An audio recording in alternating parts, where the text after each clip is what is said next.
Let's bring in Stephen Moore. He spent 7 years as a GOP chief of staff and senior leadership aide in Congress and is now president of the Ukraine Freedom Project, a nonprofit which delivers humanitarian and military aid to the front lines. Stephen, thank you so much for your time today. We appreciate it.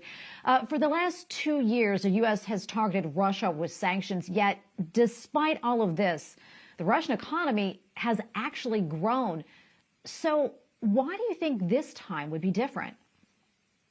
Well, it's not a lack of sanctions that are the problem. It's a lack of enforcement. And, what you've seen is that Russian trade with Kazakhstan has gone up some 400, 500%. And German trade with Kazakhstan has gone up 400 or 500%.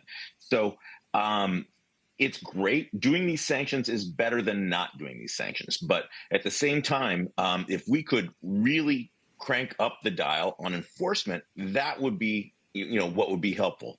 And just as one example, American companies are still doing business in Russia, like Procter and Gamble, the parent company of Gillette. The biggest Gillette razor manufacturing facility in the world is in St. Petersburg. So there's a lot of people that are still helping the Russian economy. Besides sanctions, anything else you think the U.S. should do in this case? Yeah, it would be nice to see some more weapons come to Ukraine. I get messages from my friends at the front. I've been to the front a dozen times. I live in Kyiv. I've been in Ukraine since day 5 of the war. And so I know what's happening there. And my friends at the front tell me we're running out of ammunition for our AKs. We are, for every artillery shell we send over, the Russians send back 20. And this is not sustainable. So as Congress, works in their district and not on the floor of the House, there's Ukrainians dying.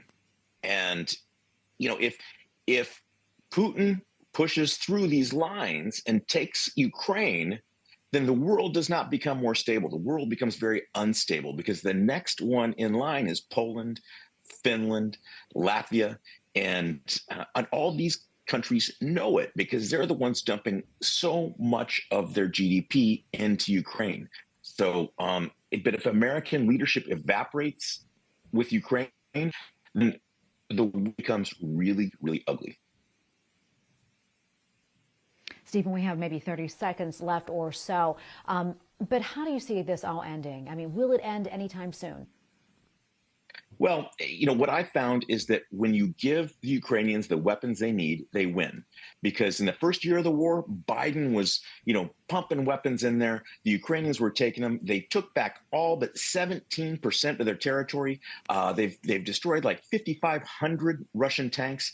There's more, like 20 times as many Russians have died in Ukraine over 2 years as Soviets died in Afghanistan over 10 years. So the losses are massive on the Russian side. And if we could just keep the Ukrainians supplied with weapons, they will do the work. They will win.